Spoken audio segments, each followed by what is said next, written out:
안녕하세요. 실력의 마지막 한 조각 매스원 수학의 최민우입니다. 연말이에요. 올 한 해 잘 마무리해 주시기 바라겠고요. 오늘은 신기중 2학년 기말고사 분석을 해보도록 하겠습니다. 좀 시험이 끝난 지 조금 시간이 경과됐어요. 좀 뒤늦게 찾아뵌 건 너무 죄송스럽고요. 하지만 지났다고 해서 항상 제가 말씀드리지만 시험지를 접고 그렇게 시험을 끝냈다라는 마음가짐은 좋지 않다. 그리고 지금 현재 1학년 학생들도 내년에 내가 어떤 시험을 볼까라는 부분을 조금 더 신경을 써주셨으면 좋겠습니다.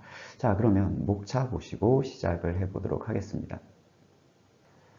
자, 목차입니다. 신기중 2학년 기말고사 분석을 해볼 텐데요. 우선 기말고사 개요를 보실 거고요. 그리고 출제 분포 분석을 보실 겁니다. 그 다음에 작년 시험과 비교를 해볼 거고요. 난이도 분석, 그리고 매스원 적중, 그리고 총평으로 이어지겠습니다. 자, 기말고사 개요를 한번 보도록 하겠습니다. 우선 시행일은 올해 12월 13일 좀 지났어요. 그런데 좀 늦게 찾아뵙다고 죄송스럽게 생각하고요. 고사 2일차에 진행됐습니다. 자, 시험 범위는 도형의 닮음에서 확률까지고요. 대단원 2단원 분량이었습니다. 자, 전년도 대비해 동일한 시기에 시험을 봤어요.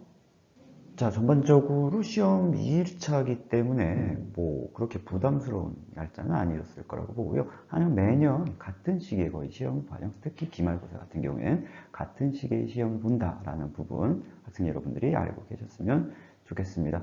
자, 이제 출제 분포 분석을 보시도록 하시겠습니다. 출제 분포 분석입니다. 자, 총 20문제 나왔죠? 도형의 닮은 확률. 이게 지금 문제를 보시면 되게 섞여 있어요. 그 순서가 도형의 닮은 쭉 나오다가 확률이 나오는 게 아니라 중대, 군대 이렇게 섞여 있고 전문항 객관식으로 출제가 됐습니다. 조금 화면이 작아서 안 보시는 분들은 저희 매스원 수학 저희 블로그에 찾아오셔서 그리고 좀 더 자세한 내용 봐주시도록 하시면 좋겠습니다. 자, 대단원 출제율을 볼게요. 그리고 중단원 출제율도 볼 텐데 50대 50으로 정확히 반반 출제가 된 거를 알 수가 있고요. 그리고 중단원 출제를 보시면 특히 확률 부분이 조금 많이 출제가 됐다라는 부분을 아실 수 있을 거예요. 대단원에서 확률과 이름이 똑같지만 대단원 확률은 경우의 수와 확률 두 단원으로 나뉘는 거 잘 알고 계실 텐데 이 부분에서 확률 부분이 조금 더 많이 나왔다. 경우의 수, 결국 경우의 수가 이제 확장되는 부분이 확률이라서 확률을 파악하게 되면은 이제 경우의 수의 그 성취도도 알아볼 수 있기 때문에 두 개를 같이 좀 확률 부분이 좀 많이 출제가 됐다라는 걸 알 수가 있습니다. 확률 부분이 많이 출제가 된다라는 부분은 여러분이 좀 주목하셔야 되는 부분인데 확률 파트는 어디까지나 전단원 활용 문제다라고 보시면 돼요. 그러니까 문제를 파악하고 진행하는 부분에 어려움이 있으시다면 조금 힘들 수도 있다라는 것이고요. 그리고 도형의 닮은 부분도 역시 기하 중에서는 제일 난해한 부분이기도 합니다. 이론 자체가 공식 자체가 그렇게 어려운 건 아닌데 그림에서 닮은 도형을 찾아내는 것, 그 부분이 조금 힘들 수가 있을 겁니다. 작년 시험과 한번 비교를 해볼게요. 작년 시험과 비교를 해보자면 시행일은 거의 동일합니다. 매년 거의 동일할 거라고 말씀을 드렸어요. 자, 문항수가 24문항에서 20문항으로 줄어들었습니다. 문항수가 줄었으니까 시험 보기 좀 쉽지 않을까?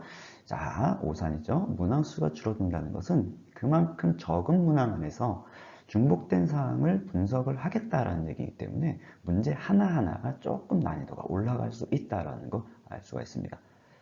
자, 그리고 도형의 닮음과 활용이라고 나와 있는데, 자, 이걸 보시면은 도형의 닮음과 활률 부분에서 12문항, 12문항, 10문항, 10문항. 다시 한번 말씀드리지만 문항수가 줄었다라고 해서 난이도가 떨어지는 것은 아니다.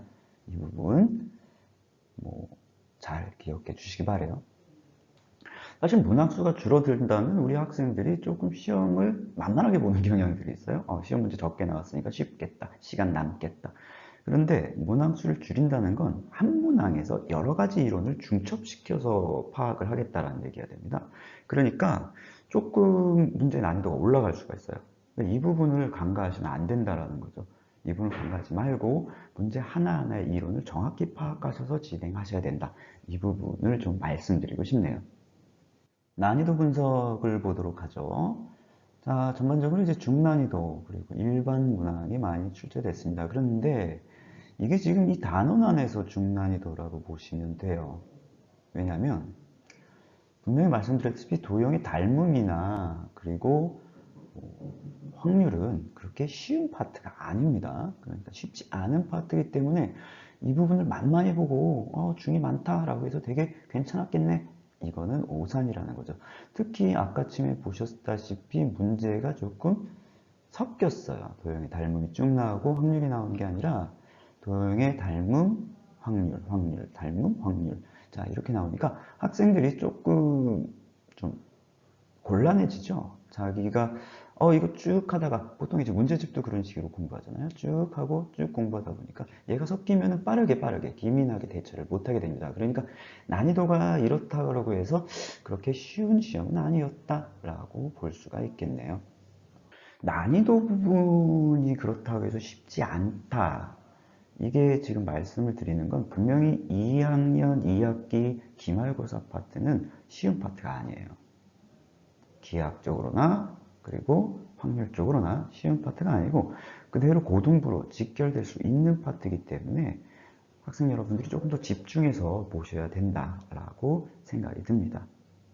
자, 그러면 이제는 저희 매스원 적중을 보시도록 하겠습니다. 매스원 적중 첫 번째 문제입니다. 저희 기말 2번 문항이랑 저희 모의고사, 자체 모의고사 문제랑 좀 겹쳤죠.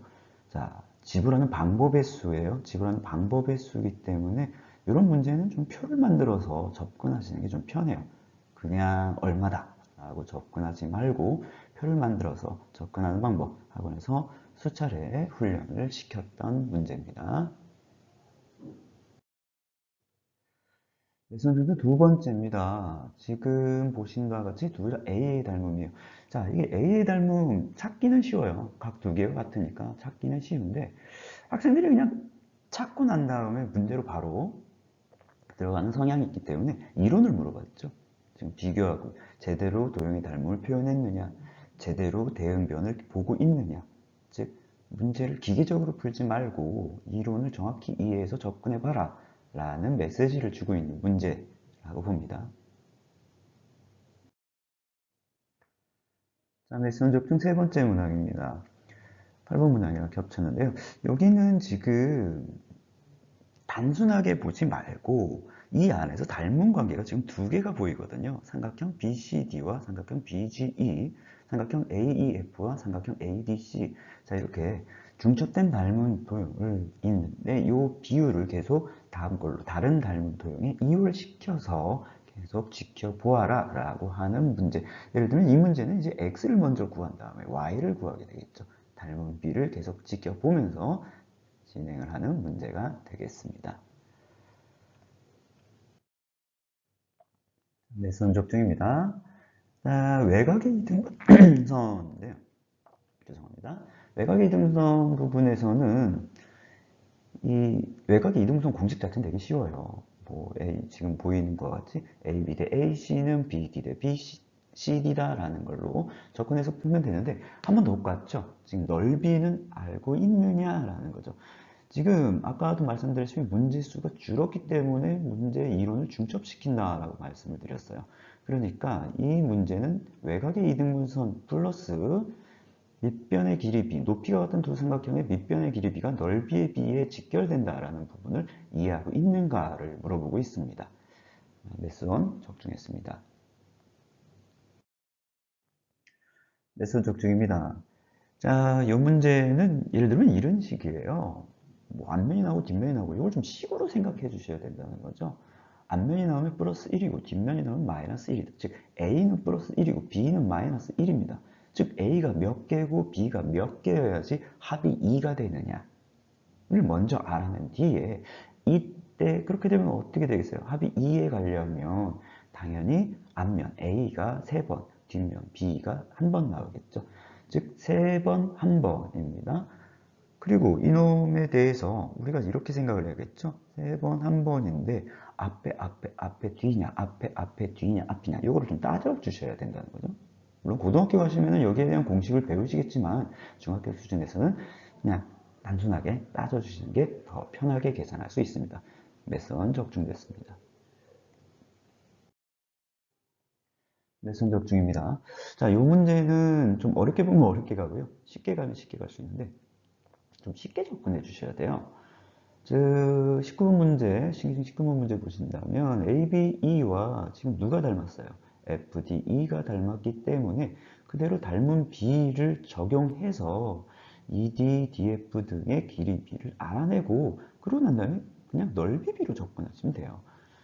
넓이비로 접근하면 되는데 요거를 다 일일이 공식으로 간다 그러면 오히려 계산이 복잡해집니다. 항상 말씀드리는 게 이론을 정확히 이해하신다면 문제 계산이 좀 짧아져요.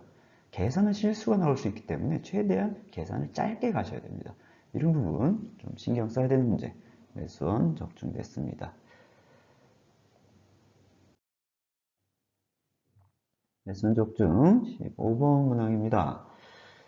자, 요거 그냥 평이사변형 문제 아니에요. 평이사변형 문제가 아니고 무게중심으로 갈려진 6개의 삼각형의 넓이 비로 접근하면 돼요. 차라리 저희 매수원 모의고사에 나온 문제가 더 꼬아놓은 거예요. 이게 더 꼬인 거고요. 신기중 문제는 그대로 푸시면 됩니다. 그대로 보고 풀어가는 문제 구성으로 되어 있어요.